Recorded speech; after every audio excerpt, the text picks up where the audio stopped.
Welcome, in front of me is DELL XPS 13, and in this video I will show you how to update Windows on this laptop.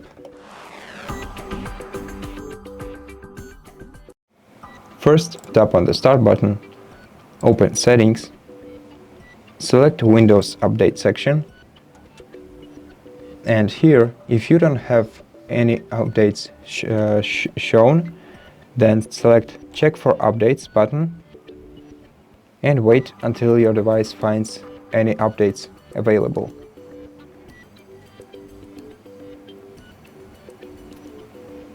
As you can see, my device is fully up to date, but if you see any updates on the list, as you can see, I have an update preview right here, for example, which I'm not gonna install because it's a preview.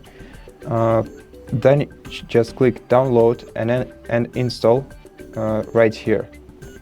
And sometimes this page, and sometimes you will have to restart your PC in order for updates to be applied. And if you do, then it will be set on this page right here. And that's how you update your Windows. So thank you for watching this video.